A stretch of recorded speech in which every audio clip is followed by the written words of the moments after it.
Hey guys, tonight we begin with something absolutely brutal. The world of pyramid workers in ancient Egypt during the construction of the Great Pyramid of Giza in 2580 BC. You think modern construction work is tough? The reality of building the world's most famous monument was a nightmare of back-breaking labor, deadly accidents, and working conditions that would make a medieval serf grateful for his job. So before you get comfortable, take a moment to like the video and subscribe, but only if you genuinely enjoy what I do here. And let me know in the comments where you're tuning in from and what time it is for you. It's always fascinating to see who's joining us from around the world. Now dim the lights, maybe turn on a fan for that soft background hum, and let's ease into tonight's journey together.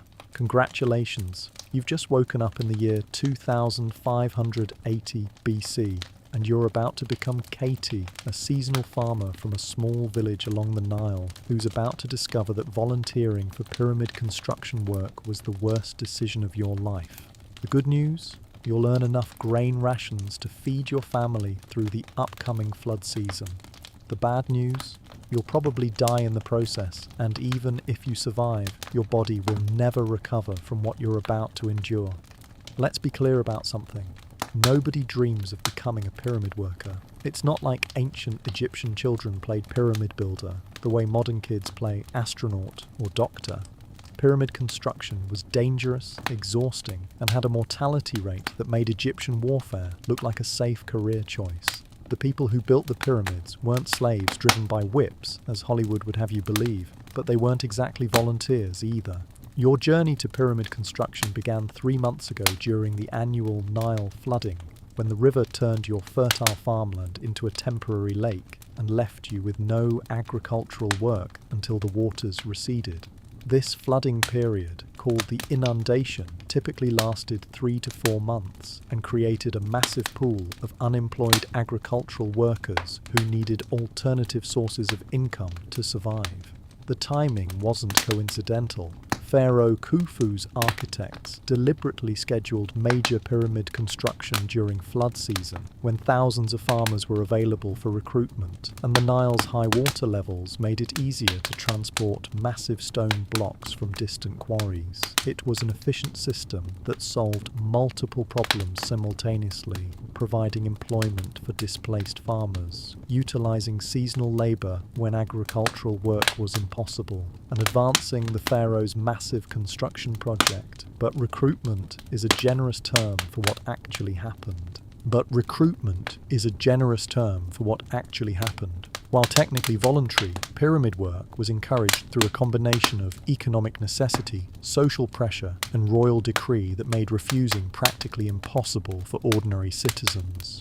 Villages were assigned quotas for workers, and local administrators made it clear that families who didn't contribute labourers might find themselves facing tax assessments or other bureaucratic difficulties. Your own recruitment began when the village scribe arrived with official papyrus documents detailing the community's obligations to Pharaoh Khufu's construction project. Every family with able-bodied men between the ages of 15 and 40 was expected to contribute 1 worker for the duration of flood season. The compensation was attractive by ancient standards: daily rations of bread, beer, onions and garlic, plus occasional distributions of meat and fish that represented more protein than most farmers consumed during normal agricultural seasons. The promises sounded reasonable from the comfort of your mud brick house beside the Nile. 3 months of steady food rations in exchange for construction work couldn't be worse than the uncertainty of depending on fishing and odd jobs during flood season. The royal administrators emphasized that pyramid workers received the finest medical care available, lived in purpose-built housing near the construction site, and participated in the most important building project in human history. What they didn't mention was that pyramid construction involved moving individual stone blocks weighing between 2 and 15 tons using only human muscle power. primitive tools and engineering techniques that prioritized results over worker safety. They didn't explain that the finest medical care consisted mainly of setting broken bones and amputating crushed limbs without anesthesia, and they certainly didn't discuss the accident rates that made pyramid construction one of the most dangerous occupations in the ancient world. Your first glimpse of the Giza construction site came after a 3-day journey by boat and foot from your home village. Nothing could have prepared you for the sheer scale of the project that dominated the desert plateau west of Memphis. The Great Pyramid was already under construction for several years when you arrived, rising nearly 100 feet above the surrounding landscape and requiring a workforce of approximately 20,000 men working simultaneously. The pyramid itself was just the centerpiece of a massive construction complex that included smaller pyramids for queens, mastaba tombs for court officials, temples, causeways, and the infrastructure necessary to support the largest organized workforce in human history. Stone quarries scarred the nearby landscape, and a harbour connected to the Nile allowed ships to deliver limestone blocks from distant quarries along with food, tools, and other supplies necessary for the enormous undertaking. But the most overwhelming aspect of your first day wasn't the architectural ambition or engineering sophistication. It was the human cost visible everywhere you looked.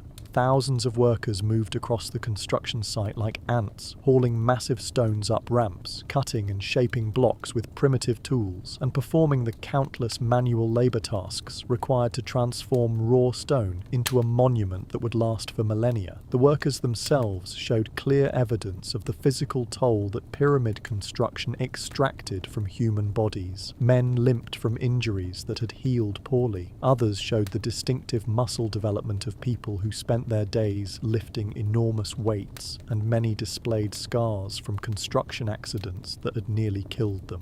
The lucky ones had lost only fingers or toes to falling stones and metal tools. The unlucky ones weren't there to show their injuries. Your assignment to a work gang began with a medical examination that would have been amusing if it weren't so cursory. The chief supervisor, a weathered Egyptian with arms like tree trunks and scars covering his hands and forearms, examined your physique with the detached professionalism of someone evaluating livestock for market. "You're not completely useless," he announced after checking your muscle tone and joint flexibility. "Small build, but you look like you won't collapse after the first day. We'll put you with the stone haulers, gang of the Western Horizon. Your foreman is Seneb, and if you're smart, you'll do exactly what he tells you without questions. Pyramid construction doesn't have time for learning curves or second chances."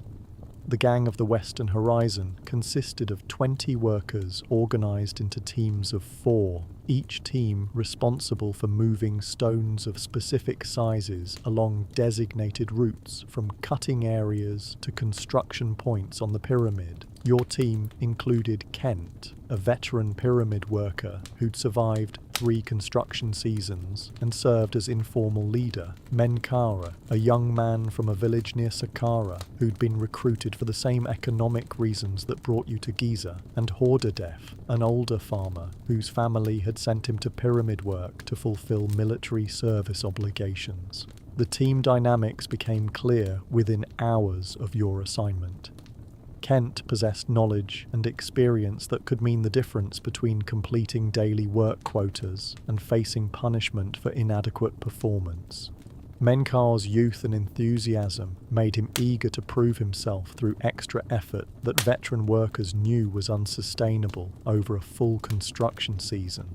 Hordadef's age and wisdom provided stability and patience that helped the team work efficiently without burning out prematurely. Your first task was learning to move stones weighing more than most modern automobiles, using only wooden levers, copper tools, and coordinated human effort. The techniques had been refined through decades of pyramid construction, but they remained fundamentally dependent on precise timing, careful positioning, and the kind of teamwork that developed only through shared experience of life-threatening situations. The basic stone-moving process involved several stages that each required different skills and presented unique dangers. First, newly cut blocks had to be separated from the bedrock using copper wedges and wooden levers, a process that could cause massive stones to shift unexpectedly and crush workers who weren't positioned correctly. Second, the separated blocks had to be loaded onto wooden rollers or sledges for transport, requiring careful attention to weight distribution and balance points. Third, the loaded stones had to be hauled from quarrying areas to construction sites using teams of workers pulling ropes attached to sledges. The pulling process required coordination between dozens of men moving in precisely timed steps across uneven terrain while maintaining enough tension on the ropes to keep heavy loads moving without losing control. Fourth, stones had to be unloaded and positioned for lifting onto the pyramid structure itself, a process that involved even more complex coordination and presented the greatest risks for serious accidents. Each stage of stone movement could kill or maim workers in different ways. Quarrying accidents typically involved crushing injuries when stones shifted unexpectedly during cutting operations. Loading accidents usually resulted from stones rolling off sledges and crushing workers' feet or legs. Hauling accidents occurred when rope tensions became unbalanced and caused loads to slide sideways into groups of workers. Unloading accidents happened when workers were positioned incorrectly during stone placement and found themselves trapped between massive blocks and immovable surfaces. Your first day of actual stone moving began before dawn with a meal of bread, beer, and onions that represented more food than you typically consumed for breakfast in your home village.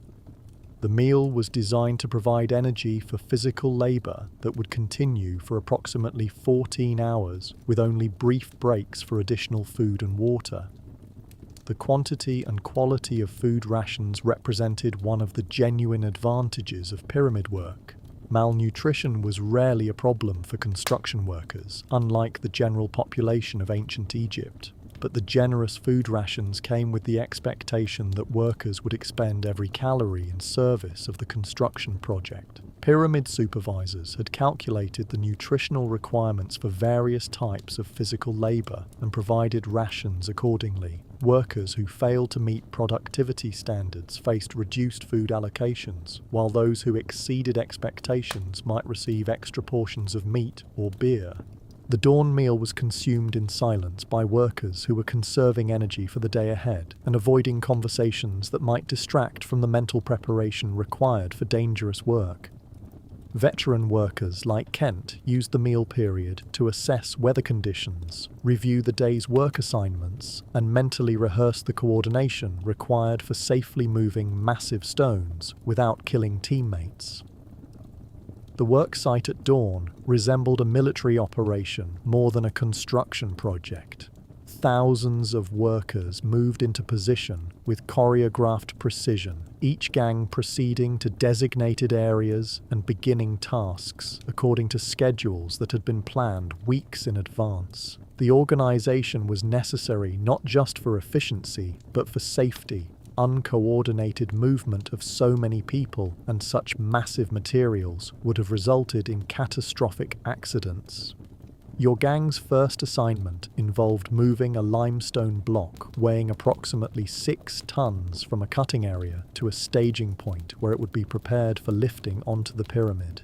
The block had been quarried the previous day and needed to be transported roughly 300 feet across relatively level ground. A task that sounded simple until you realized that 6 tons of stone could crush a human body like an insect if anything went wrong during the moving process. The preparation for moving a single stone involved complex calculations about leverage points, rope tensions, and worker positioning that took Kent nearly an hour to complete. Every aspect of the operation had to be planned in advance because there would be no opportunities for adjustments once the stone began moving. The margin for error was essentially zero. Small mistakes in positioning or timing could result in runaway loads that would kill anyone in their path.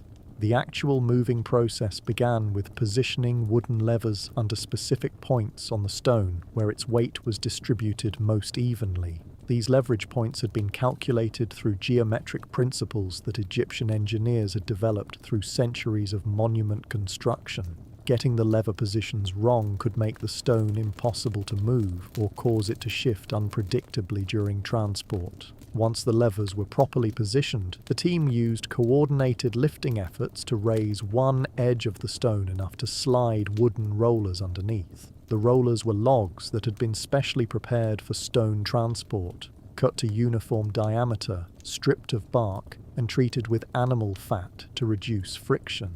Positioning the rollers required precise spacing and alignment to ensure that the stone's weight would be distributed evenly across multiple support points.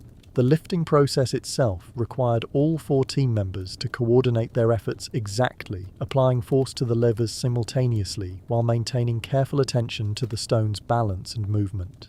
Too much force applied too quickly could cause the stone to tip beyond the balance point and crash down on the workers. Too little force or uneven application would leave the stone in an unstable position that could shift without warning. Your first attempt at coordinated stone lifting nearly ended in disaster when you applied force a fraction of a second before your teammates, causing the stone to shift sideways and almost crushing Menkar's foot. Kent's angry reaction taught you that timing errors in stonework weren't just inefficient, they were potentially lethal for everyone involved in the operation. Stonework doesn't forgive mistakes, Kent explained after the near accident. That block weighs more than 3 full-grown cattle. If it falls on you, there won't be enough left to bury. If it falls on your teammate, you'll have to live with knowing that your carelessness killed someone. Pay attention, coordinate exactly, and never assume you understand what's happening until you've done this work for at least a full season. The remainder of your first day involved successfully moving 3 stones from cutting areas to staging points, each operation requiring several hours of careful preparation and coordinated execution. By the end of the work period, every muscle in your body ached from the unusual stresses of lifting, hauling, and positioning massive weights. Your hands were covered with splinters from wooden tools and rope burns from hauling operations. Your feet were bruised from working on uneven stone surfaces while wearing primitive sandals that provided minimal protection. But more troubling than the physical discomfort was the growing realization that your first day had involved relatively simple tasks under ideal conditions. The stones you'd moved were smaller than average, the distances were shorter than typical, and the weather was mild by desert standards. Veteran workers made it clear that pyramid construction involved much more challenging assignments, moving larger stones across greater distances, working during sandstorms and extreme heat, and performing tasks on the pyramid structure itself where accidents were more likely and more dangerous. The evening meal provided another substantial serving of bread, beer, vegetables and meat, along with medical attention for workers who had sustained injuries during the day's activities. The medical care consisted mainly of cleaning wounds, applying honey-based salves to cuts and scrapes, and providing herbal preparations for muscle pain and exhaustion. More serious injuries were treated by specialized medical workers who had developed expertise in dealing with construction accidents. Your first night in the workers' village revealed living conditions that were surprisingly organized and comfortable by ancient standards. The housing consisted of purpose-built dormitories that accommodated approximately 40 workers each, with sleeping areas, communal eating spaces, and basic sanitation facilities. The dormitories were constructed from mud brick and stone, designed to provide protection from desert weather while allowing enough ventilation to make crowded conditions tolerable. The village infrastructure included bakeries for producing daily bread rations, breweries for beer production, and workshops for maintaining tools and equipment. There were also administrative buildings where supervisors planned work assignments, medical facilities for treating injured workers, and recreational areas where workers could socialize during their limited free time. But the most impressive aspect of the workers' village was its temporary nature. The entire complex had been constructed specifically for pyramid workers and would be dismantled once the project was completed. This represented an enormous investment in infrastructure that would be used for only a few years, demonstrating the scale of resources that Pharaoh Khufu was willing to commit to his monument construction. The social dynamics within the workers' village reflected the hierarchical nature of ancient Egyptian society, while also creating new relationships based on shared experiences and mutual dependence. Workers from different regions and social backgrounds were forced to cooperate in ways that would have been impossible under normal circumstances, creating temporary communities that transcended traditional social boundaries. Veteran workers like Kent occupied positions of informal authority based on their knowledge and experience rather than their social origins. Their advice could mean the difference between life and death for newer workers, giving them influence that extended far beyond their official positions in the work gangs. Skilled specialists in stonework, engineering, and tool maintenance formed an elite class within the worker community, receiving better food rations and living accommodations in recognition of their irreplaceable expertise. But the vast majority of workers were seasonal labourers like yourself, farmers and general labourers who possessed physical strength and willingness to work, but lacked specialised knowledge or experience. These workers formed the foundation of the pyramid construction workforce, providing the muscle power necessary for moving massive stones and performing countless manual labour tasks. Your first evening in the workers' village was spent learning the unofficial rules and customs that governed daily life in the community. Mealtimes followed strict schedules that coordinated with work assignments. Water was rationed according to work requirements and weather conditions. Personal belongings had to be secured against theft in dormitories where privacy was impossible and opportunities for dishonesty were abundant. More importantly, you learned that survival in pyramid construction depended on relationships with other workers who could provide assistance, information, and support during dangerous and difficult situations. Workers who tried to succeed individually typically failed quickly, while those who integrated successfully into work teams and social networks had better chances for completing their service periods without serious injury or death. The evening also provided your first opportunity to observe the pyramid construction site during non-working hours. The monument itself was illuminated by torches and oil lamps that allowed specialized work to continue after sunset, creating an otherworldly appearance that emphasized the enormous scale of the project. The pyramid rose from the desert floor like a man-made mountain, its geometric perfection contrasting sharply with the organic irregularity of the surrounding landscape. But even more impressive than the pyramid's size was the evidence of human effort visible everywhere across the construction site. Ramps, scaffolding, and work platforms covered the monument's surfaces. Piles of cut stone waited for transport and installation. Tools and equipment were organized in designated areas for the next day's work. The entire complex represented the largest coordinated human effort in history, involving more people working toward a single goal than had ever been assembled before. As you prepared for sleep in your dormitory bunk, surrounded by the sounds of thousands of exhausted workers settling in for the night, you began to understand that pyramid construction wasn't just a building project, it was a massive social experiment that brought together people from across Egypt and organized them into a temporary society dedicated entirely to creating a monument that would outlast every person involved in its construction. Your first day had provided only a glimpse of what lay ahead during the remaining months of your service period. The physical challenges would increase as you were assigned to more difficult tasks. The risks would multiply as you worked on higher sections of the pyramid, where accidents were more likely and more deadly. The social pressures would intensify as the temporary community faced the stresses of dangerous work, crowded living conditions, and the constant presence of death and injury.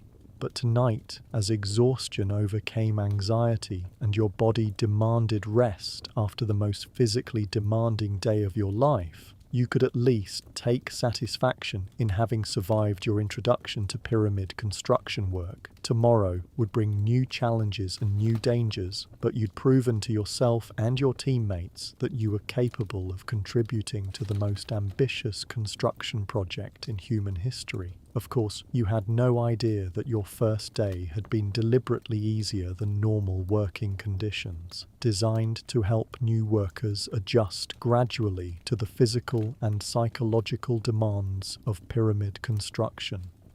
The real challenges lay ahead, and they would test not just your physical strength, but your mental toughness, social adaptability, and sheer determination to survive in an environment where human life was subordinated to architectural ambition.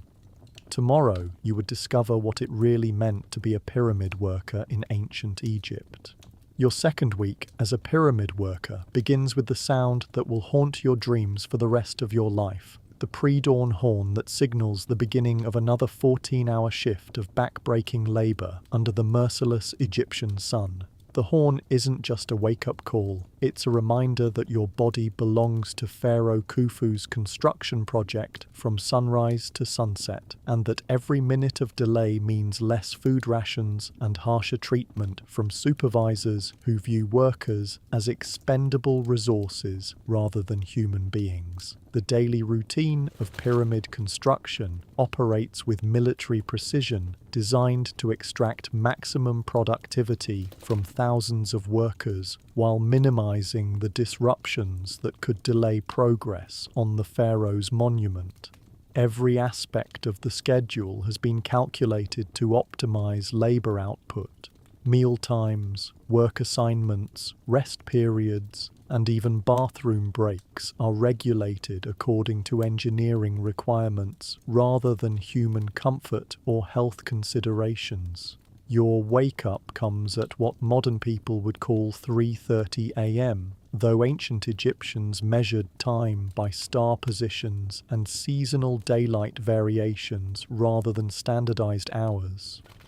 The pre-dawn darkness provides the only cool period of the day, making it essential to begin work before the desert sun turns the construction site into a furnace that can kill workers through heat exhaustion and dehydration. The horn blast is followed immediately by the organized chaos of 20,000 men beginning their daily preparation rituals. Workers stumble from their dormitories in various states of exhaustion and injury, their bodies showing the cumulative effects of weeks or months of the most physically demanding work in the ancient world. Veterans move with the mechanical efficiency of people who have learned to conserve energy for the day ahead, while newer workers like yourself still waste effort on unnecessary movements and conversations. The pre-dawn meal consists of the same rations provided every morning: bread, beer, onions, and garlic, but the quantities and timing are carefully calculated to provide energy for the first phase of work without creating digestive problems that could interfere with heavy lifting and hauling. The bread is coarse and heavy, made from emmer wheat and barley that provides sustained energy release.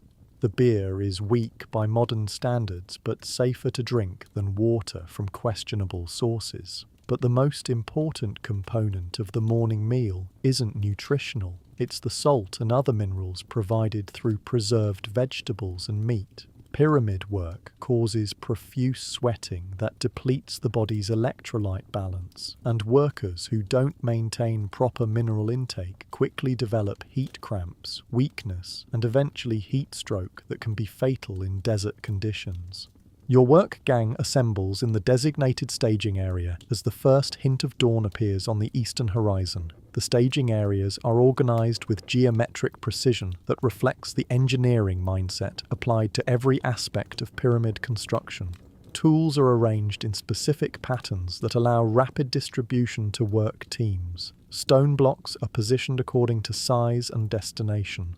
Ramps and pathways are clearly marked to prevent confusion and accidents during the busy morning startup period. Seneb, your gang foreman, conducts the daily work assignment briefing with the professional competence of someone who understands that mistakes in planning lead to injuries and deaths among the workers under his supervision. His scarred hands and weathered face show the effects of years spent in pyramid construction, and his authority comes from practical knowledge rather than social status or official appointment. Today, we're moving the large blocks from Quarry Section 7 to Ramp Platform 12, Seneb announces, consulting papyrus documents that detail the day's construction priorities.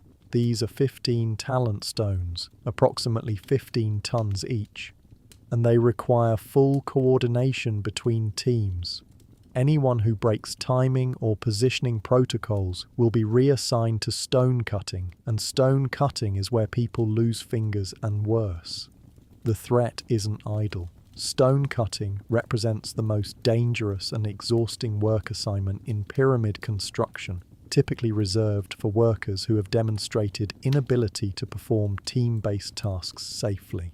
The work involves using copper chisels and wooden hammers to shape limestone blocks with precise specifications, often while hanging from ropes on vertical rock faces or working in confined quarry spaces where rockfalls are common. Your team's assignment for the day involves moving 8 massive limestone blocks from quarrying areas to construction ramps, a task that will require approximately 12 hours of coordinated effort by dozens of workers using techniques that have been refined through years of pyramid building experience.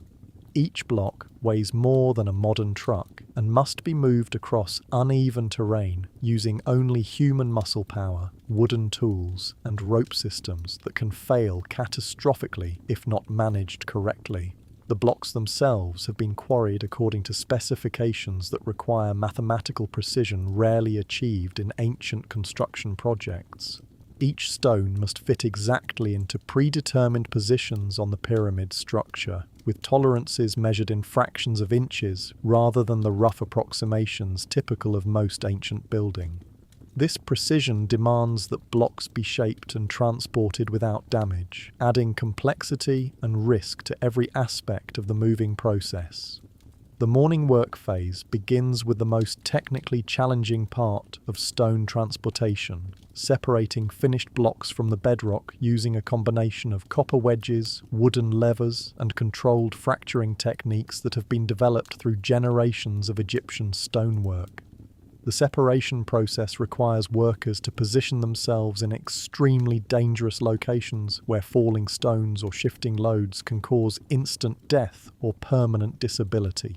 Your role in the separation process involves operating wooden levers that are inserted into precisely cut slots along the stone's edges. The levers are made from specially selected hardwood that can withstand enormous pressure without breaking, but they require careful positioning and coordinated operation to avoid creating uncontrolled forces that could cause stones to shift unpredictably. The lever work demands physical strength that goes far beyond normal human capabilities. The forces required to move 15-ton stone blocks exceed what individual workers can generate, necessitating coordination between multiple teams, applying pressure simultaneously at different leverage points. The timing must be exact. Early or late application of force can cause the entire operation to fail and potentially crush workers who are positioned incorrectly.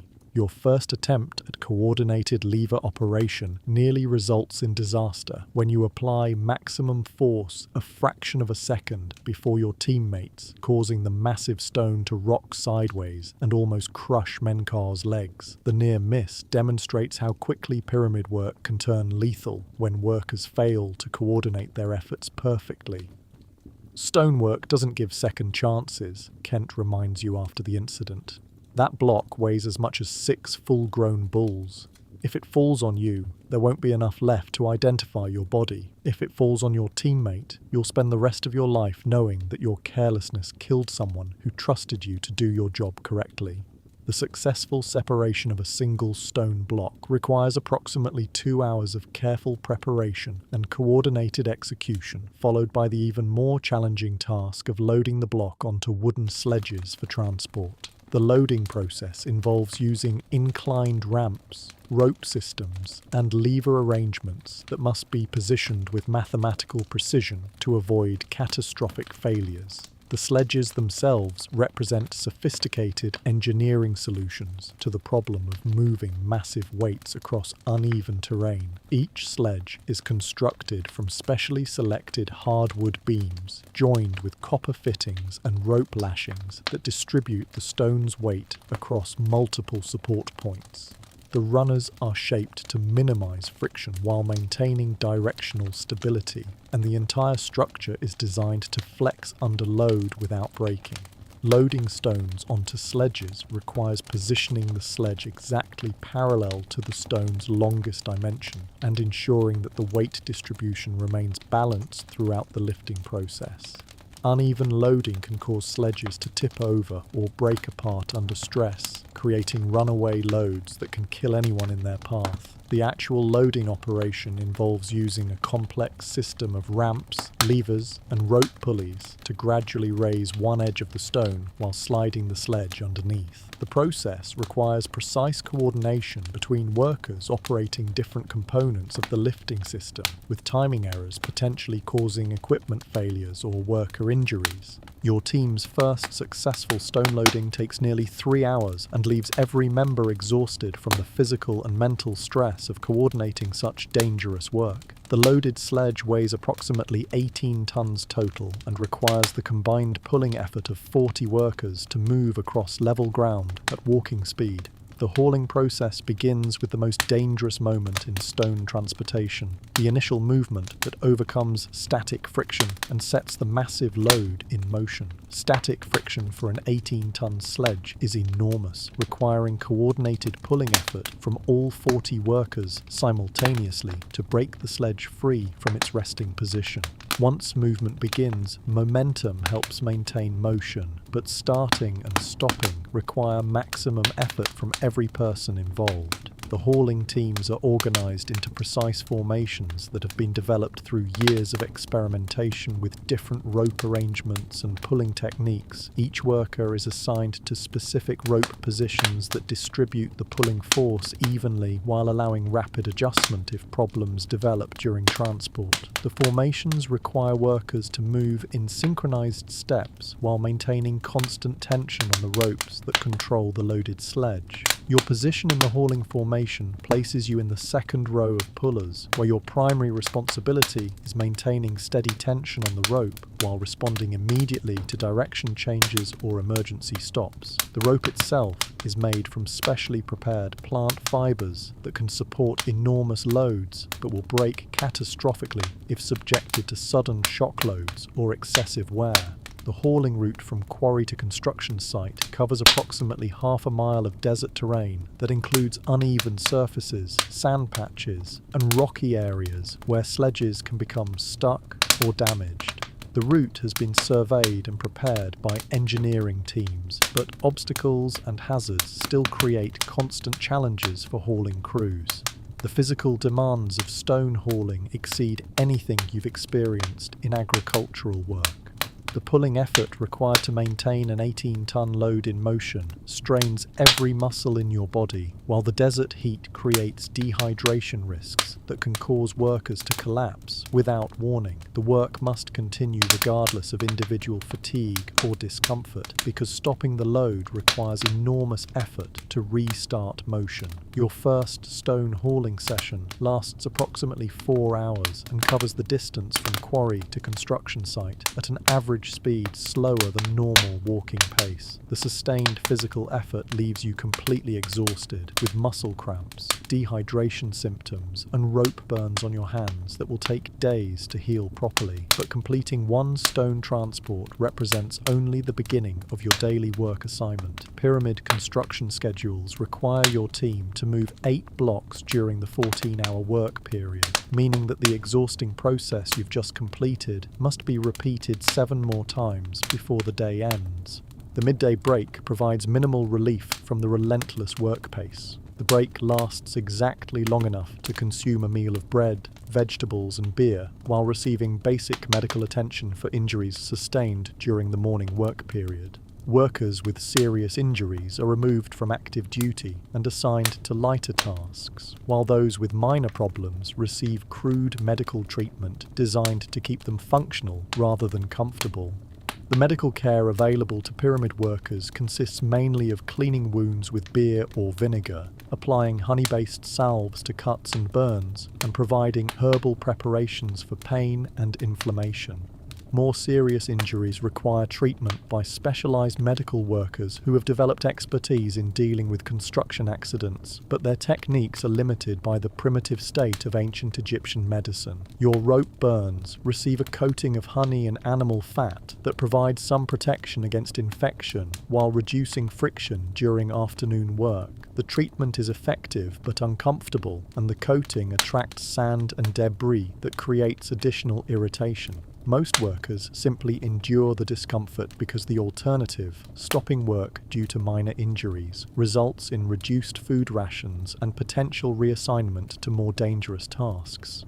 The afternoon work period begins with the hottest part of the day, when desert temperatures can reach levels that are dangerous even for people adapted to Egyptian climate conditions. The combination of extreme heat, physical exertion, and dehydration creates working conditions that regularly kill workers who are unable to maintain adequate fluid intake or who push themselves beyond their physical limits. Water rationing during afternoon work reflects the practical limitations of supplying adequate hydration to 20,000 workers in a desert environment. Each worker receives a fixed allocation that has been calculated to prevent heat stroke while minimizing the logistical burden of water transport and storage. Workers who consume their daily water allocation too quickly face the choice between dehydration and sharing rations with teammates. The water itself comes from Nile sources transported to the construction site in clay vessels and stored in underground chambers that provide some protection from heat and contamination. The storage and distribution system represents a major logistical achievement, but the water quality varies depending on transport conditions and storage duration. Workers regularly consume water that would be considered contaminated by modern standards, leading to digestive problems that compound the physical stresses of pyramid work. Your afternoon assignments involve the same stone-moving tasks as the morning work, but the extreme heat makes every aspect of the work more difficult and dangerous. The wooden tools become too hot to handle comfortably, the rope burns your already damaged hands, and the physical exertion required for coordinated lifting and hauling causes rapid dehydration despite careful water conservation. The loaded sledges become even more difficult to move as afternoon temperatures cause the wooden runners to expand and create additional friction with the ground. Sand and debris accumulate on the runners during transport, requiring frequent stops to clear obstructions and maintain the sledge's mobility. Each stop requires enormous effort to restart the loaded sledge's motion, adding to the already overwhelming physical demands of the work. Your second stone transport of the day takes longer than the first due to heat-related complications and equipment problems. One of the sledge runners cracks under load and requires field repairs using rope lashings and wooden braces. A section of hauling rope frays and must be replaced before continuing transport.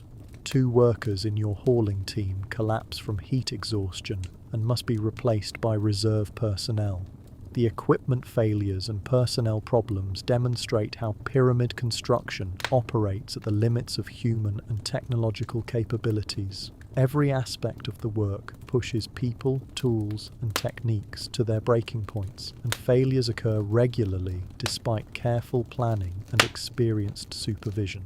The construction project continues because failed equipment is rapidly replaced and injured workers are quickly substituted, but the human cost of maintaining construction schedules is enormous. Your third stone transport takes place during the peak heat period of the afternoon, when surface temperatures on the construction site exceed what human skin can tolerate for extended contact.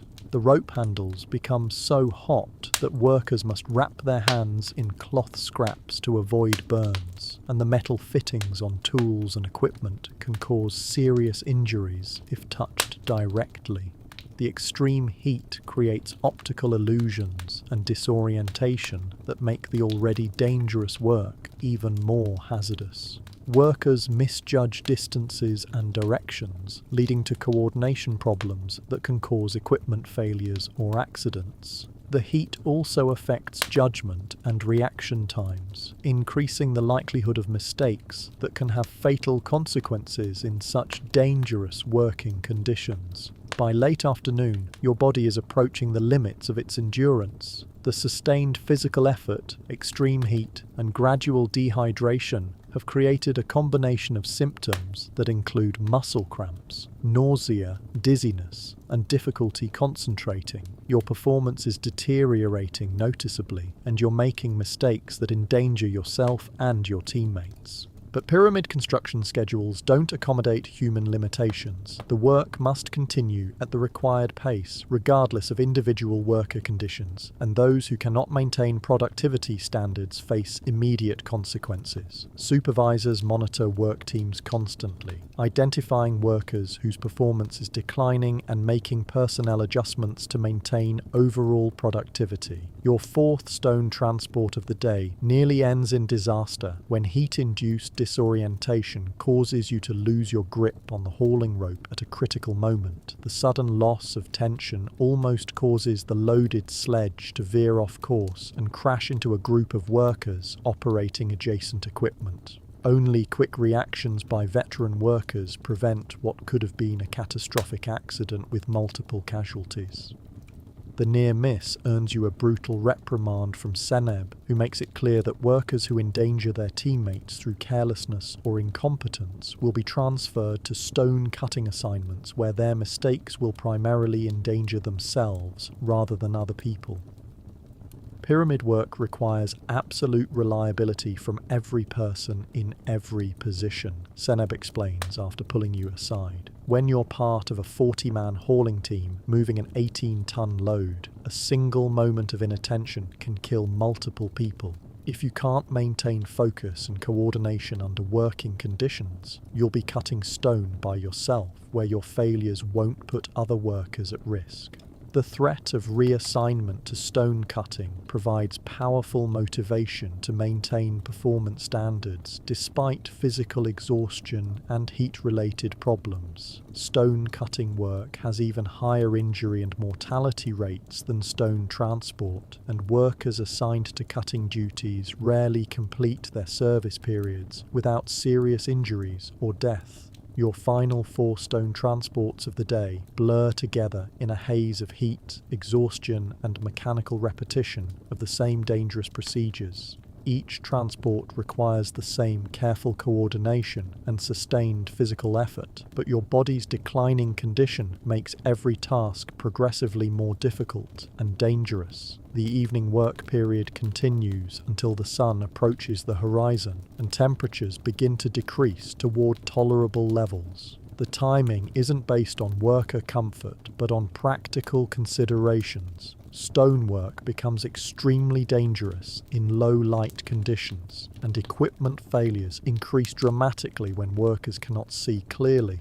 Your workday officially ends after successfully transporting 8 massive stone blocks from quarry sites to construction areas, a task that has required approximately 14 hours of sustained physical effort under conditions that regularly kill or permanently disable pyramid workers. The completion of daily work quotas represents survival rather than achievement, because tomorrow will bring identical requirements under equally demanding conditions. The evening meal provides the same food rations as breakfast and midday breaks, but your body's depleted condition makes it difficult to consume adequate nutrition for recovery. The combination of heat, dehydration, and physical exhaustion suppresses appetite while increasing nutritional requirements, creating a cycle where workers gradually deteriorate despite receiving adequate food rations. The medical attention provided after evening work focuses on treating injuries sustained during the day and preparing workers for the next day's assignments. Your rope burns receive additional honey treatment, muscle strains are treated with herbal preparations, and dehydration symptoms are addressed through increased beer rations that provide both fluid replacement and caloric intake. But the most important aspect of evening medical care isn't treating existing problems. It's identifying workers whose condition has deteriorated to the point where they represent safety hazards to themselves and their teammates. Workers showing signs of heat exhaustion, serious injuries, or psychological problems are reassigned to less demanding tasks or removed from active duty entirely. Your first week of pyramid construction work concludes with the sobering realization that the daily routine you've just experienced will continue for the entire duration of your service period. The work doesn't become easier as you gain experience. It becomes more demanding as supervisors assign more challenging tasks to workers who have demonstrated basic competence. Moreover, the physical toll of pyramid work accumulates over time rather than allowing adaptation and recovery. Each day's work causes muscle damage, joint wear, and systemic stress that compounds the effects of previous work periods. Workers who survive extended service periods do so despite progressive physical deterioration rather than because of improved conditioning. The social dynamics within work gangs also evolve as the realities of pyramid construction become apparent to newer workers. The initial camaraderie and mutual support gives way to more calculating relationships based on survival considerations and recognition that not everyone will complete their service periods alive or intact. As you settle into your dormitory bunk after your first full week of pyramid work, surrounded by the sounds of exhausted and injured workers attempting to recover enough for tomorrow's assignments, you begin to understand why pyramid construction represents the ultimate test of human endurance and determination. The work doesn't just challenge your physical capabilities. It tests your mental toughness, social adaptability, and fundamental will to survive under conditions that push human beings beyond their natural limits. Tomorrow will bring the same relentless demands, the same life-threatening dangers, and the same requirement to perform flawlessly despite exhaustion, pain, and fear. But tonight, having survived another day in the most demanding work environment in the ancient world, you can at least take satisfaction in proving that you possess the strength and determination to contribute to humanity's most ambitious construction project. Whether you'll survive long enough to complete your service period remains an open question, but you've demonstrated that ordinary people can achieve extraordinary things when circumstances demand superhuman effort. Of course, you still have no idea what tomorrow's work assignments will involve, or how the escalating physical and psychological pressures of pyramid construction will test your limits in ways you haven't yet imagined.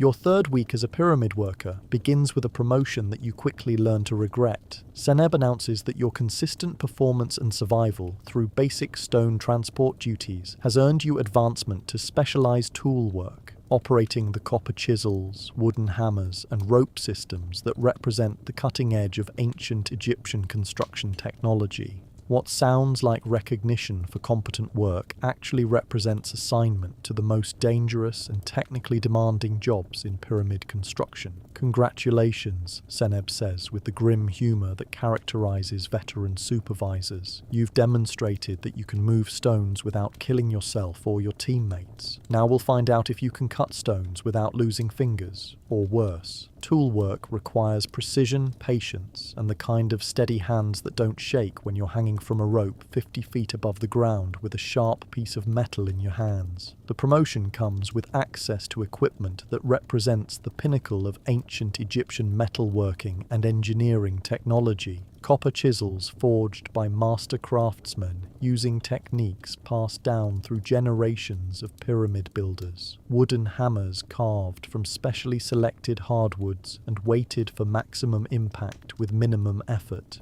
Rope systems engineered to support human workers while providing the leverage necessary for precision stone cutting. but the sophisticated tools come with correspondingly sophisticated ways to die. Copper chisels can slip and sever major blood vessels. Wooden hammers can shatter and send splinters into workers' eyes. Rope systems can fail catastrophically and send workers plummeting onto sharp stones. Every tool represents both essential capability and mortal danger, requiring skills that take months to develop and can be lost in a moment of inattention.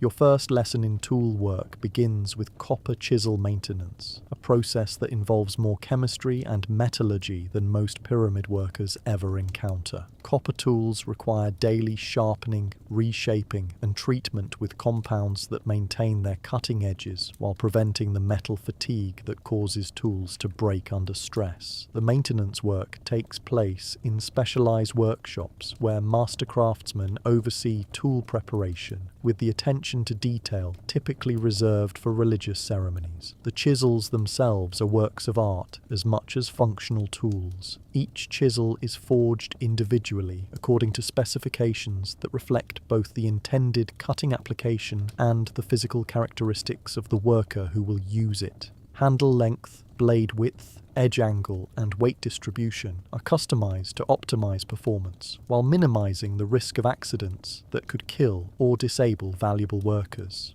The chisels themselves are works of art as much as functional tools. Each chisel is forged individually according to specifications that reflect both the intended cutting application and the physical characteristics of the worker who will use it. Handle length, blade width, edge angle, and weight distribution are customized to optimize performance while minimizing the risk of accidents that could kill or disable valuable workers. Your assigned chisel weighs approximately 2 pounds and measures 18 inches in length, with a cutting edge sharp enough to slice through limestone but durable enough to withstand hundreds of impacts without breaking. The handle is wrapped with leather strips that provide grip while absorbing shock from repeated hammering. The metal itself shows the distinctive green patina that develops on copper exposed to desert conditions.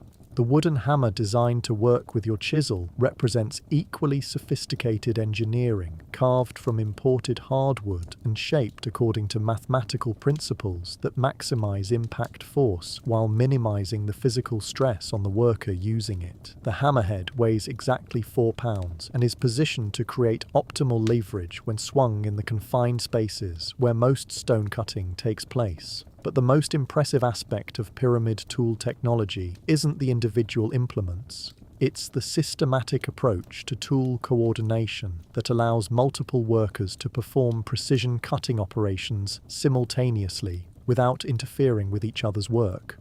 Stone cutting requires careful choreography between workers using different tools in precisely timed sequences, with mistakes in coordination causing injuries and equipment damage. Your first stone cutting assignment involves shaping a limestone block that weighs approximately 8 tons and must be reduced to exact specifications for placement in a specific location on the pyramid structure.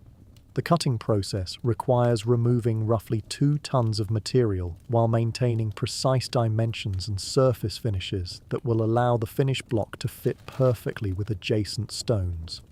The cutting pattern has been laid out by master masons using geometric principles and measuring techniques that achieve accuracy rarely seen in ancient construction projects. Guidelines marked with red ochre paint indicate exactly where material must be removed, how deep cuts should extend, and what angles must be maintained to achieve the required final dimensions. The actual cutting work begins with rough shaping using large chisels and heavy hammers to remove material quickly without concern for surface finish or precise dimensions. This phase of the work allows workers to develop rhythm and coordination while learning to judge stone hardness, grain direction, and other characteristics that affect cutting efficiency. Your first attempts at rough cutting demonstrate how much skill is required to make effective use of ancient tools. The copper chisel must be positioned exactly perpendicular to the stone surface and struck with precisely controlled force to create clean cuts without causing the metal to bind or break. Too little force produces ineffective scratches that waste time and effort. Too much force can shatter the chisel or cause it to become embedded in the stone. The hammerwork requires even more precision because the impact must be delivered to the exact center of the chisel handle with consistent force and timing. Glancing blows can cause chisels to skip across stone surfaces and potentially injure nearby workers. Off-center impacts can damage chisel handles or create vibrations that make accurate cutting impossible. Your first day of stone cutting produces approximately 1 cubic foot of shaped limestone through 8 hours of sustained physical effort, a rate of progress that veteran workers consider acceptable for someone learning tool techniques. The work leaves your hands covered with blisters from hammer and chisel use, stone dust embedded in your skin and clothing, and muscle fatigue from the repetitive motions required for effective cutting. But rough cutting represents only the beginning of stone shaping work. Pyramid construction requires finished surfaces with dimensional accuracy measured in fractions of inches, necessitating precision cutting techniques that demand exceptional skill and concentration. The transition from rough to precision cutting typically causes a dramatic increase in accident rates as workers attempt to perform demanding tasks using tools that become increasingly dangerous when used for detailed work. Precision cutting involves using smaller chisels and lighter hammers to achieve exact dimensions and smooth surface finishes. The work requires workers to operate tools with extreme accuracy while maintaining concentration for extended periods, often in physically demanding environments, uncomfortable positions that strain muscles and joints. The combination of precision demands and physical stress creates conditions where small mistakes can have serious consequences. Your first precision cutting assignment involves creating a perfectly flat surface on one face of your practice block, a task that requires removing stone material in layers thin enough to maintain dimensional control while avoiding gouges or irregularities that would require extensive correction work. The surface must be flat within tolerances that are barely visible to the naked eye and smooth enough to create tight joints with adjacent stones. The technique for precision cutting involves holding the chisel at exact angles while delivering controlled hammer blows that remove tiny amounts of material with each impact. The work requires extraordinary hand-eye coordination and the ability to maintain consistent tool positions despite fatigue and discomfort. Even experienced workers can spend entire days creating single surfaces that meet pyramid construction standards. Your attempts at precision cutting reveal how little you understand about stoneworking, despite weeks of experience with basic techniques. The limestone responds differently to light cutting than to heavy shaping, requiring adjustments in tool angles, impact force, and cutting patterns that can only be learned through extensive practice. Small variations in technique produce dramatically different results, and mistakes often require removing additional material to correct surface irregularities. The learning process is complicated by the presence of other workers performing similar tasks in close proximity. Stone cutting areas are crowded with multiple teams working on different blocks simultaneously, creating noise, vibration, and flying debris that make concentration difficult and accidents more likely. Workers must coordinate their hammer strikes to avoid interference patterns that can cause tools to bind or break. The noise level in stone cutting areas exceeds anything you've experienced in agricultural work or general construction tasks. Dozens of workers striking metal tools against stone creates a constant din that makes verbal communication nearly impossible and can cause permanent hearing damage over extended periods. Workers develop hand signals and other non-verbal communication methods to coordinate their activities without relying on spoken instructions. The stone dust created by cutting operations presents health hazards that aren't fully understood by ancient Egyptian medicine, but which cause obvious respiratory problems for workers exposed to prolonged inhalation. The dust particles penetrate clothing, embed in skin, and accumulate in lungs, causing breathing difficulties that worsen over time.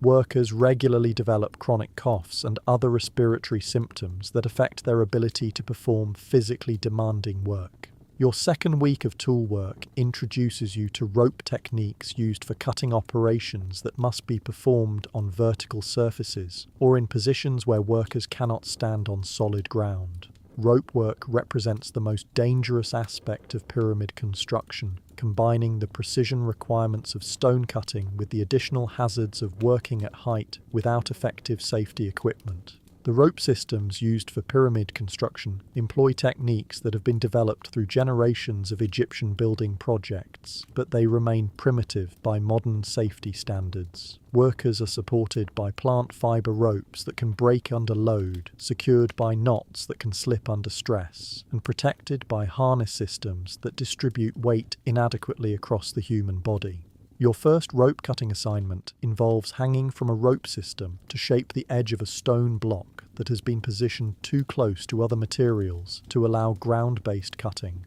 The work requires maintaining precise tool control while suspended in a harness that restricts movement and creates physical discomfort that increases over time. The rope harness consists of loops and slings that distribute your body weight across your chest, waist, and thighs, while providing attachment points for tools and safety lines. The system is uncomfortable even when properly adjusted and becomes increasingly painful during extended use as pressure points create circulation problems and muscle cramps. Working while suspended from ropes requires techniques that are completely different from ground-based cutting. Tool angles must be adjusted to compensate for your suspended body position. Hammer strikes must be delivered with limited arm movement, and cutting patterns must be planned to avoid creating situations where stone fragments can fall on workers below. The psychological challenges of rope work prove more difficult than the technical demands. Working suspended above the ground creates anxiety and disorientation that affect concentration and decision-making abilities.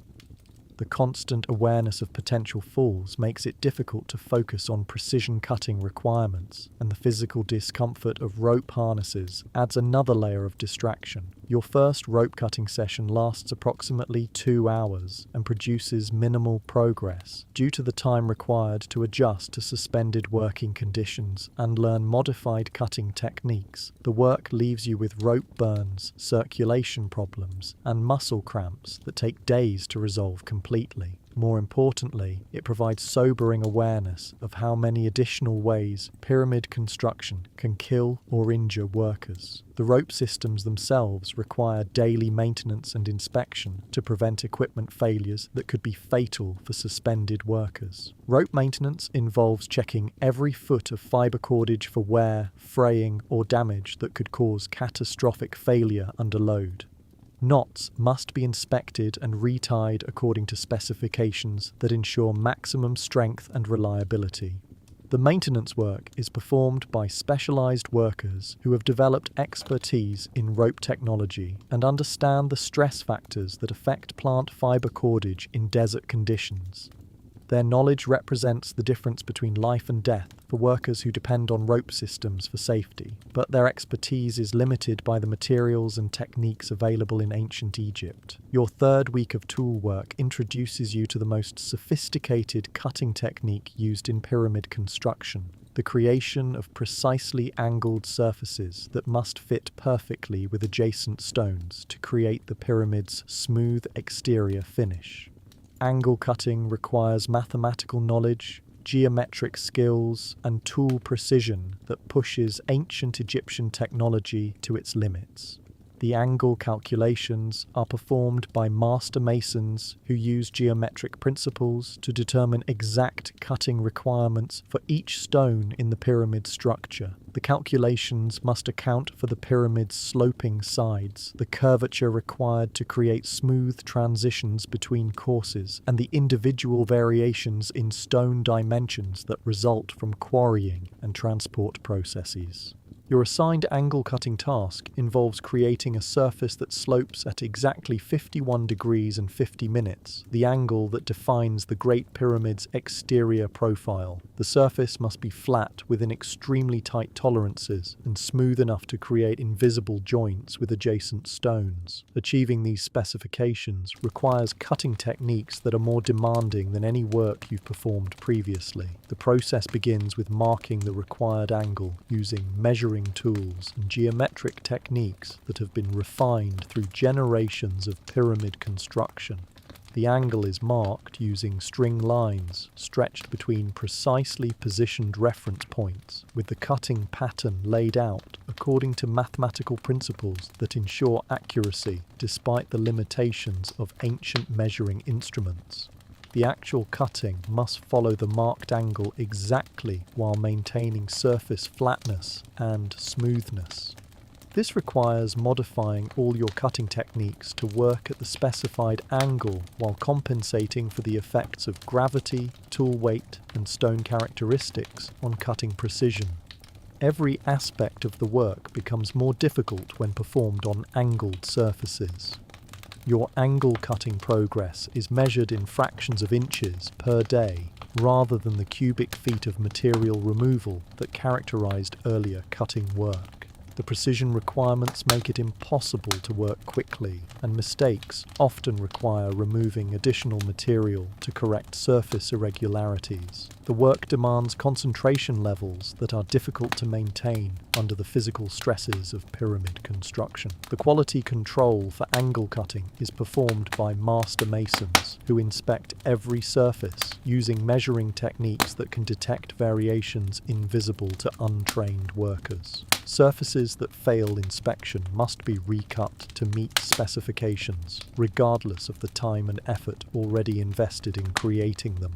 The rejection rate for angle cutting work is high, and workers who consistently fail to meet standards are reassigned to less demanding tasks. Your first successfully completed angle surface requires 5 days of sustained effort and passes inspection only after multiple corrections and refinements. The work represents a significant achievement in developing stone cutting skills, but it also demonstrates how much time and effort are required to meet pyramid construction standards for precision work. The tool maintenance requirements for precision cutting are much more demanding than those for rough shaping work. Chisels must be sharpened multiple times per day to maintain cutting edges sharp enough for detailed work. Hammers require frequent inspection and adjustment to ensure consistent impact characteristics.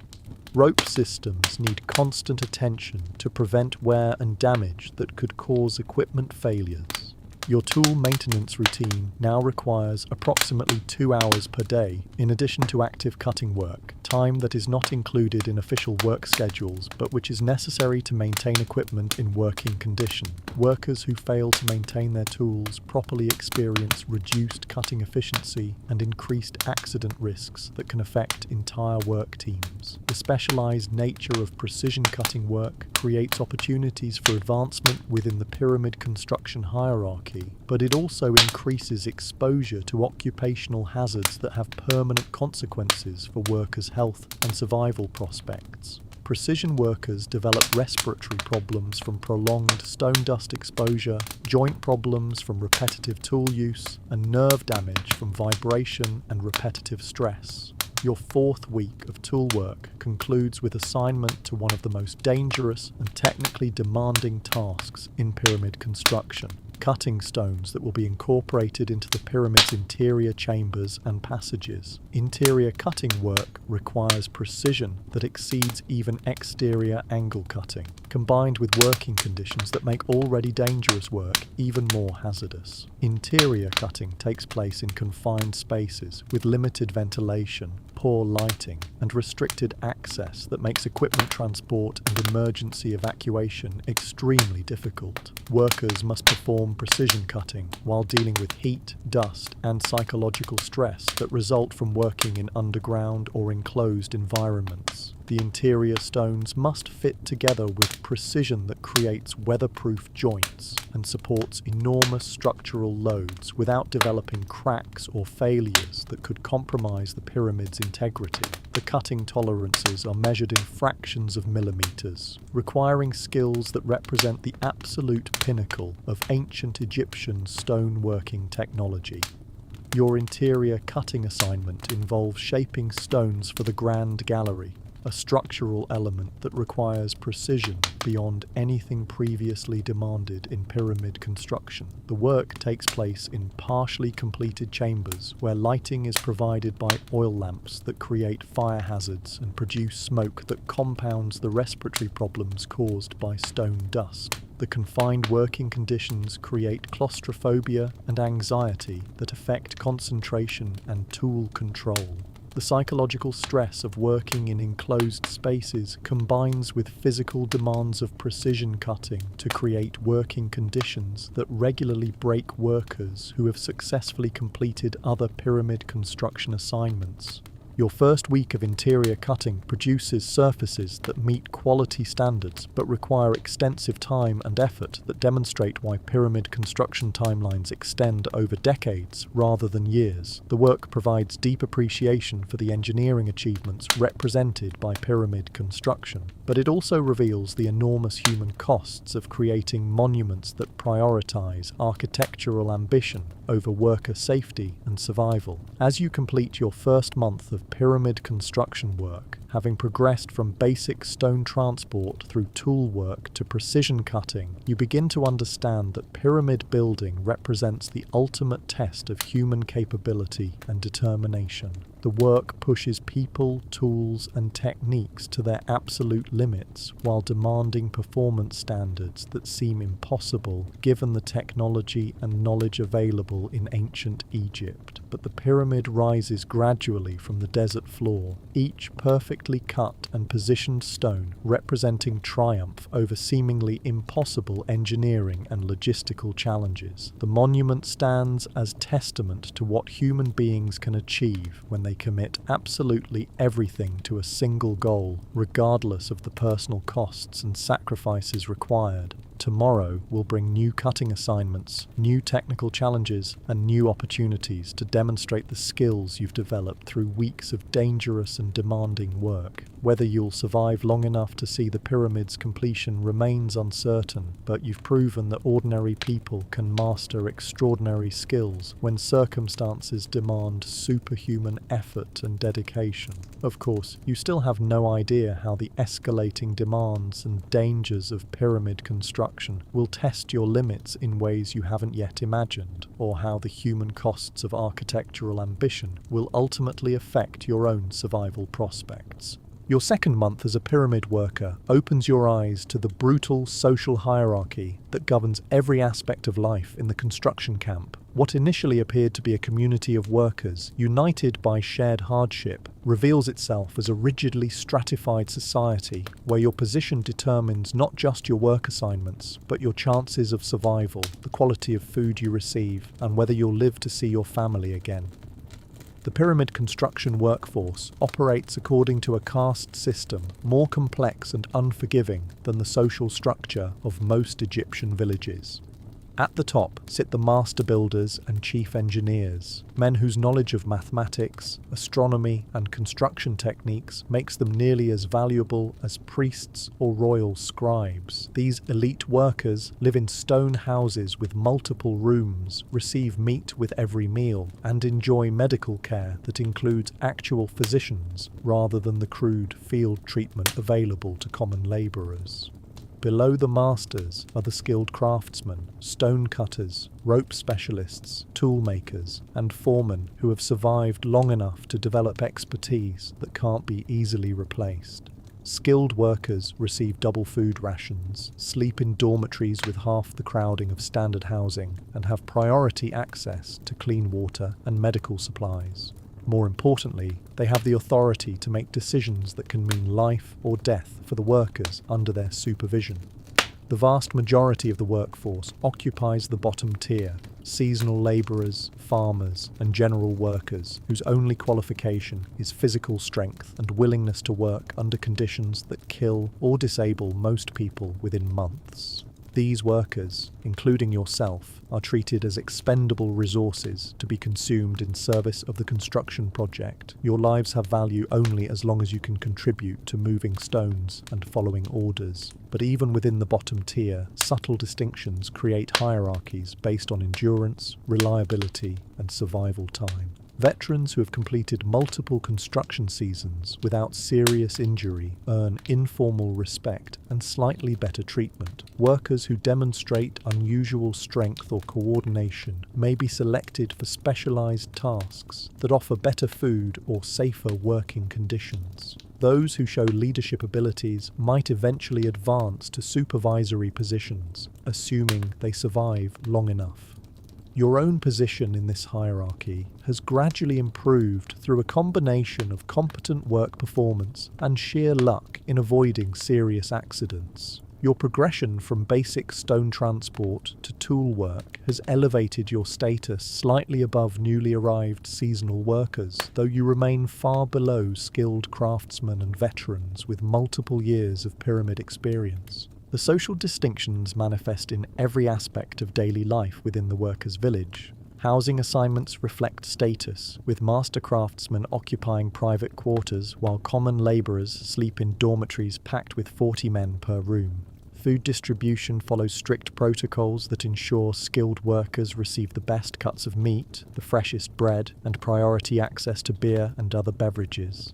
Even medical care is rationed according to social position, with valuable skilled workers receiving immediate attention while common labourers wait for treatment of non-emergency conditions. Your dormitory housing exemplifies the living conditions that characterise life at the bottom of the pyramid construction hierarchy. The dormitory consists of a single large room constructed from mud, brick and stone, with sleeping platforms arranged in rows that provide approximately 6 feet of length and 2 feet of width per worker. The space between platforms is barely adequate for storing personal possessions and moving between sleeping areas. The sleeping platforms themselves are made from woven reed mats laid over wooden frames, providing minimal cushioning and no privacy. Workers sleep side by side with strangers from different villages and social backgrounds, creating intimate proximity that would be shocking under normal social circumstances. The complete lack of privacy means that personal hygiene, medical problems, and psychological difficulties become public knowledge within the dormitory community. Ventilation in the dormitories is provided by small windows near the ceiling and gaps in the construction that allow air circulation but also permit entry of dust, insects, and occasional small animals. During sandstorms, the interior air becomes nearly unbreathable as fine particles penetrate every opening and coat all surfaces with layers of grit that irritate eyes, lungs, and skin.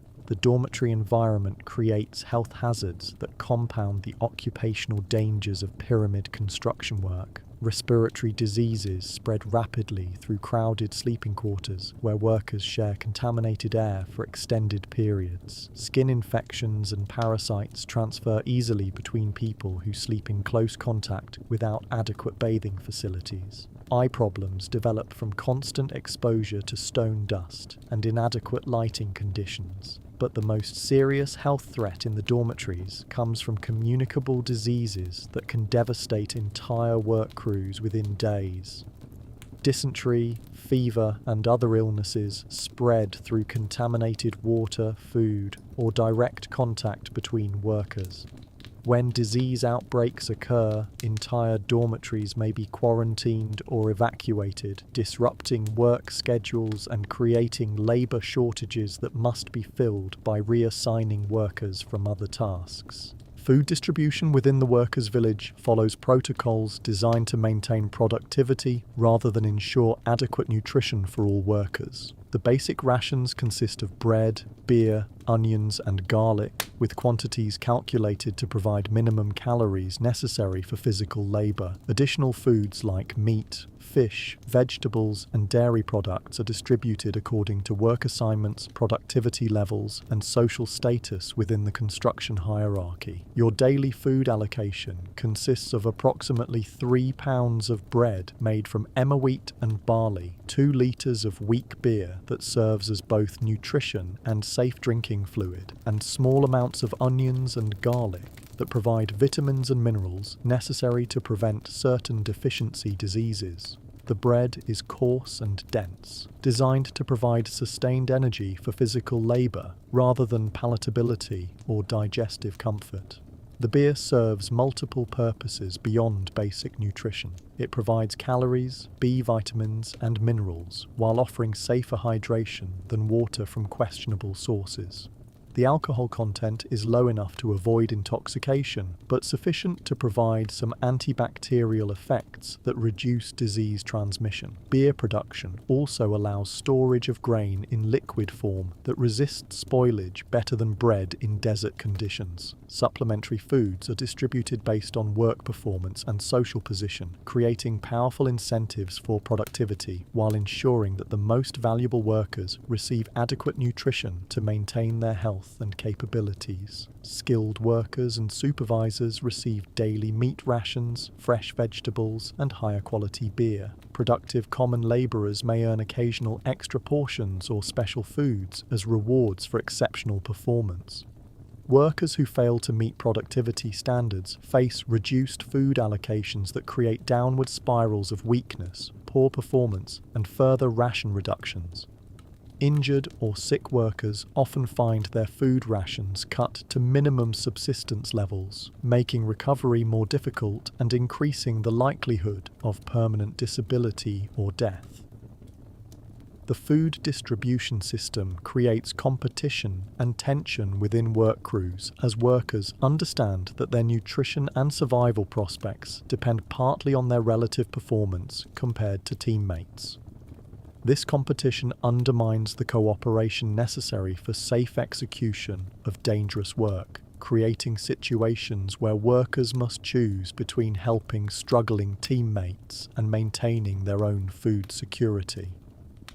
Water supply and sanitation in the workers' village reflect the same hierarchical principles that govern housing and food distribution. Clean water is a precious commodity in desert conditions, requiring transport from Nile sources and careful management to prevent contamination and waste. The water distribution system prioritizes skilled workers and supervisors while providing minimum allocations to common laborers. Your daily water ration consists of approximately 4 litres per day during moderate weather conditions, increased to 6 litres during extreme heat periods when dehydration becomes a serious survival threat. The water is delivered in clay vessels and stored in communal containers that serve entire dormitories, creating opportunities for contamination that regularly cause disease outbreaks. The water quality varies significantly depending on transport conditions, storage duration, and handling procedures. Water that has been stored for several days develops taste and odour problems that make it unpleasant to drink, but still safer than alternatives. Fresh water deliveries are reserved for skilled workers and medical facilities, while common labourers consume older supplies that may be contaminated with bacteria or parasites. Sanitation facilities in the workers' village consist of communal latrines located downwind from living areas and constructed according to principles that minimise disease transmission while accommodating thousands of users. The latrines are built over pits that are periodically covered and relocated when they become full, a process that requires careful planning to avoid contaminating water supplies or creating health hazards. The latrine facilities become increasingly problematic during disease outbreaks when large numbers of workers develop digestive problems simultaneously. Overcrowding and contamination create conditions that accelerate disease transmission and make containment efforts nearly impossible. Workers with dysentery or other intestinal diseases often cannot reach latrine facilities in time, creating sanitation problems throughout the dormitory areas. Personal hygiene in the workers' village is limited by water availability, bathing facilities, and time constraints imposed by work schedules. Workers receive weekly opportunities to bathe using limited water allocations and basic soap made from animal fats and plant materials. The bathing facilities consist of communal areas with minimal privacy and inadequate drainage that creates muddy conditions. Most workers develop skin problems from inadequate washing combined with constant exposure to stone dust, sweat, and irritating substances encountered during construction work. Rashes, infections, and parasitic infestations become common problems that affect work performance and contribute to the general health deterioration that characterizes extended pyramid service. The social isolation imposed by pyramid construction work creates psychological stresses that compound the physical hardships of dangerous labor and poor living conditions. Workers are separated from their families, communities, and normal social support systems for months at a time, creating loneliness and depression that affect mental health and work performance. Family separation is particularly difficult for workers with young children or elderly parents who depend on their labor and income for survival. The pyramid construction schedule prevents workers from participating in planting and harvest activities that are crucial for family economic security, forcing families to depend on the food rations and payments provided to pyramid workers. Communication with families is limited to occasional messages carried by travelers and the periodic visits allowed during religious festivals or emergency situations. Most workers have no contact with their families for the entire duration of their construction service, creating anxiety about family welfare that adds to the psychological pressures of dangerous work. The temporary nature of the worker community prevents the development of stable social relationships that might provide emotional support during difficult periods. Workers come from different villages, speak different dialects, and follow different customs, creating cultural barriers that make friendship and cooperation more difficult. Moreover, the high mortality and injury rates in pyramid construction mean that close relationships often end in grief and loss as friends and teammates are killed or disabled by work accidents. Many workers learn to maintain emotional distance from their colleagues as a psychological defense mechanism, further increasing the social isolation that characterizes pyramid construction communities. The economic relationships within the pyramid construction workforce reflect the same hierarchical principles that govern social status and resource distribution. Skilled workers and supervisors receive payment in addition to food rations, allowing them to accumulate wealth and improve their long-term economic prospects. Common laborers typically receive only subsistence rations during their service period, with minimal additional compensation. Your own economic situation has improved slightly as you've advanced to tool work, earning small payments in addition to basic food rations. The additional compensation consists mainly of extra beer, occasional meat portions, and priority access to certain supplies, rather than actual money or goods that could be saved or sent to your family. The pyramid construction economy operates largely through barter and ration systems rather than monetary transactions.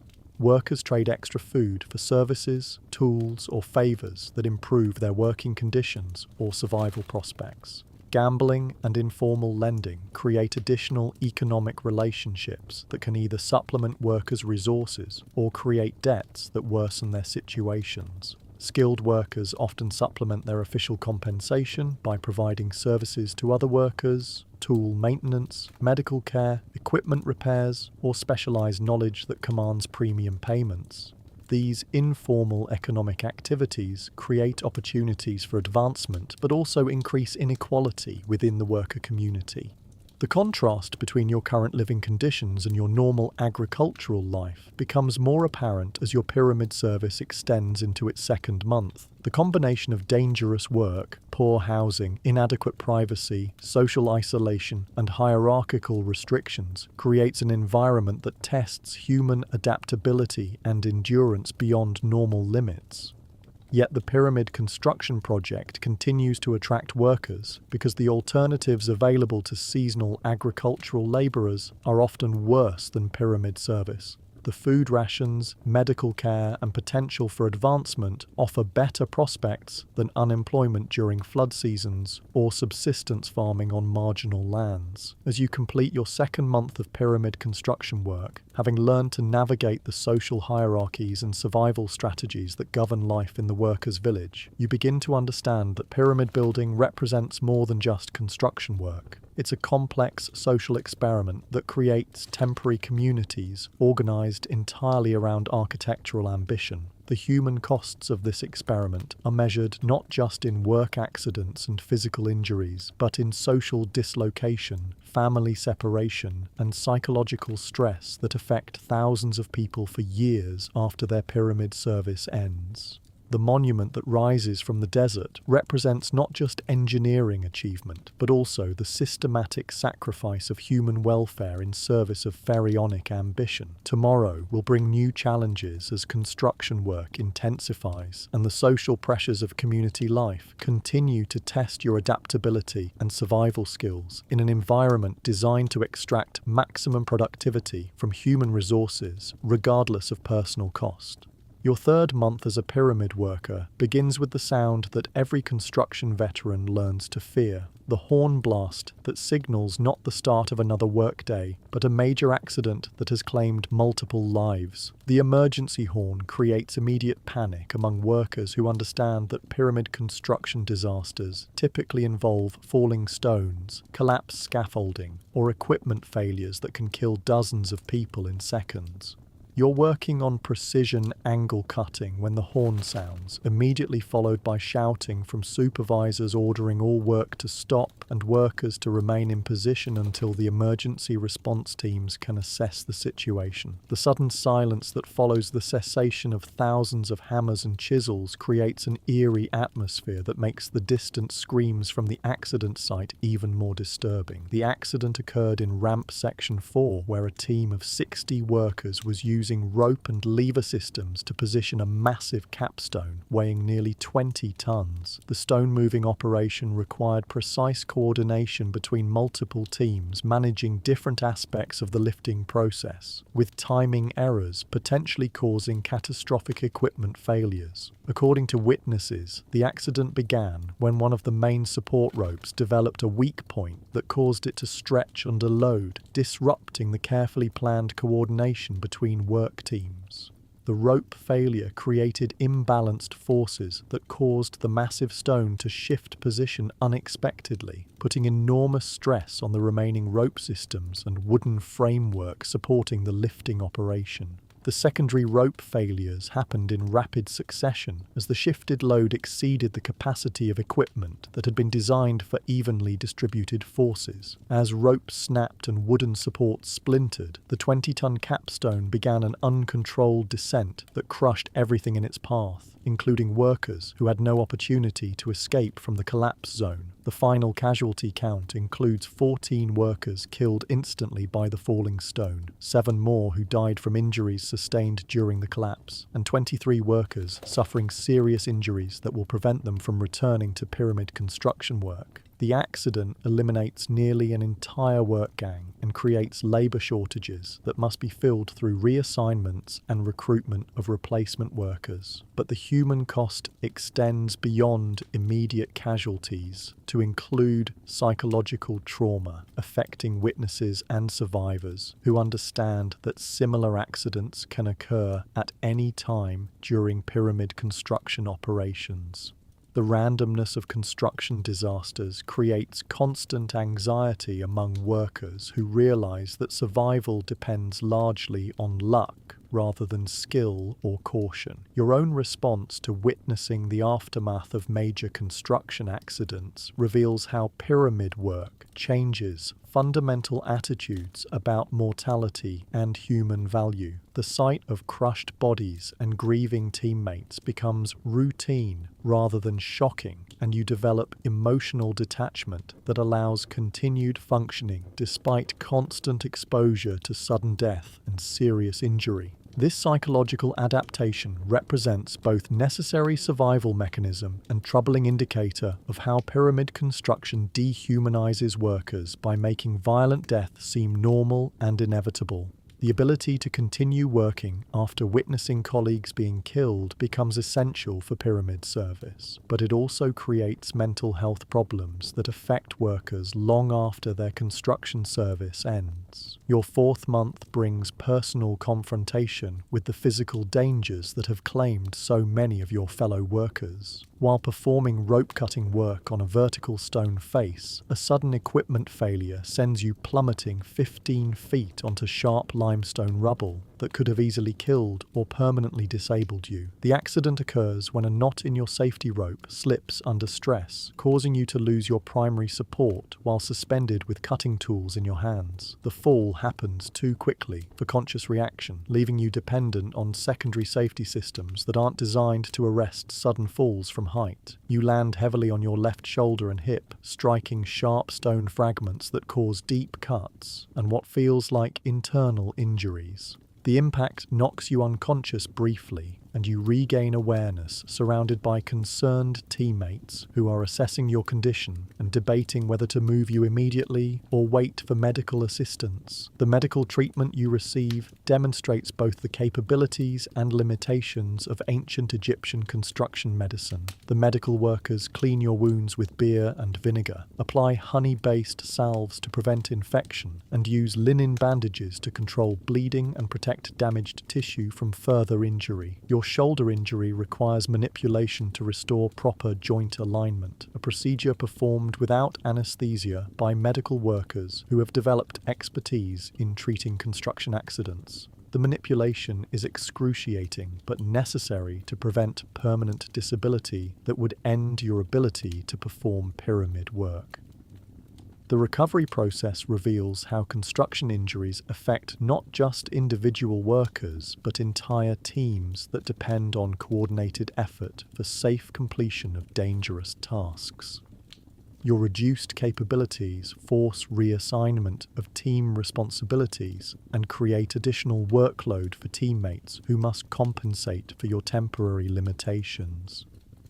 More troubling is the realization that your accident represents a minor incident by pyramid construction standards. The medical workers treat your injuries routinely, indicating that 15-foot falls and similar accidents occur regularly enough to be considered normal occupational hazards rather than exceptional events requiring special attention. Your recovery period reveals additional aspects of pyramid construction's human cost. Injured workers occupy a precarious position, receiving reduced food rations while requiring medical care that strains limited resources. Workers with permanent disabilities face difficult choices between continuing pyramid service in reduced capacities or returning home with injuries that may prevent resuming agricultural work. During your recovery, you witness the deaths of 3 workers whose injuries initially appeared survivable, but who succumbed to infections, internal bleeding, or complications that ancient Egyptian medicine cannot effectively treat. Their deaths provide sobering reminders that any construction accident can prove fatal, even when immediate survival seems assured. Your gradual return to active work assignments brings deeper understanding of how pyramid construction systematically consumes human resources in service of architectural ambition. The workers who complete their construction service successfully represent survivors of a selection process that eliminates those who lack the physical strength, mental toughness, or sheer luck necessary to endure months of the most dangerous work in the ancient world. As your pyramid service approaches its scheduled completion, you begin to comprehend the full scope of human sacrifice required to create monuments that will outlast every person involved in their construction. The pyramid rises stone by stone through the accumulated efforts of thousands of workers, most of whom will never see the finished monument, and many of whom will not survive to return to their families. The mathematical calculation is stark and undeniable. Pyramid construction consumes human lives at rates that would be considered unacceptable for any purpose except pharaonic monument building. The project continues because ancient Egyptian society considers architectural immortality for pharaohs worth any human cost, regardless of how many workers must die to achieve the desired results. Your final weeks of pyramid service bring assignment to finishing work on interior passages where the technical demands and safety hazards reach their maximum intensity. The interior work requires precision cutting in confined spaces with limited ventilation, poor lighting, and restricted access that makes accident response extremely difficult. The interior passages must be completed with dimensional accuracy that exceeds even exterior construction standards, requiring skills that represent the absolute pinnacle of ancient Egyptian stoneworking technology. The work takes place in partially completed chambers, where structural stability depends on precise placement of every stone and where mistakes can compromise the entire pyramid's integrity. Your interior work assignment provides first-hand experience with the engineering challenges that make pyramid construction one of humanity's greatest technical achievements. The mathematical precision, structural engineering, and organizational coordination required to create the interior chamber system demonstrates intellectual capabilities that rival modern construction projects. But the technical achievements come at human costs that become impossible to ignore as your pyramid service nears completion.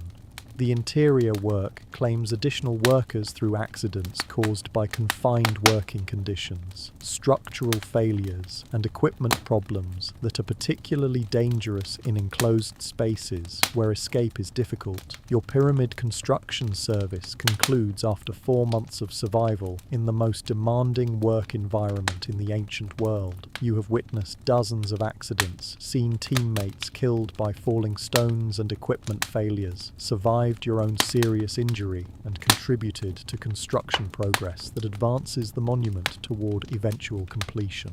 The experience has changed you physically and psychologically in ways that will affect the remainder of your life. Your body shows permanent evidence of pyramid construction work. Scars from injuries, muscle damage from repetitive stress, respiratory problems from stone dust exposure, and joint problems that will worsen with age. But the psychological changes may prove more significant than physical injuries. You have developed tolerance for violence and death that allows functioning in dangerous environments, but also creates emotional detachment that affects relationships with family and community members who haven't shared similar experiences.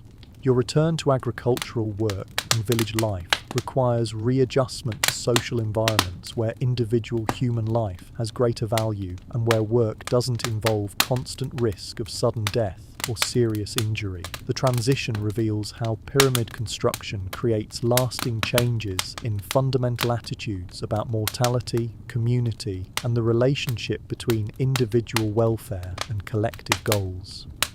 As you resume normal agricultural work beside the Nile, you occasionally see the pyramid on the horizon, its geometric perfection rising from the desert as testament to what human beings can achieve when they commit absolutely everything to a single goal. The monument represents both architectural triumph and human tragedy, demonstrating the heights of human achievement and the depths of human cost that such achievements can require. Your individual story concludes with survival and return to family life, but thousands of other workers' stories end with death, disability or permanent separation from loved ones. The pyramid stands as memorial not just to pharaonic ambition, but to the ordinary people who sacrificed their lives, health, and families to create a monument that would outlast every person involved in its construction. The human cost of pyramid building will never be fully calculated because ancient Egyptian society didn't consider individual workers' lives important enough to record systematically. But every stone in the pyramid structure represents human effort, and many represent human sacrifice on a scale that modern societies would find unacceptable for any construction project. This is the true story of pyramid construction, not just engineering triumph, but systematic consumption of human resources in service of architectural immortality that prioritized pharaonic legacy over worker survival. The monument endures because thousands of people like you were willing to risk everything for economic necessity, social obligation, and the slim chance of surviving long enough to return home with stories of participating in humanity's most ambitious construction project.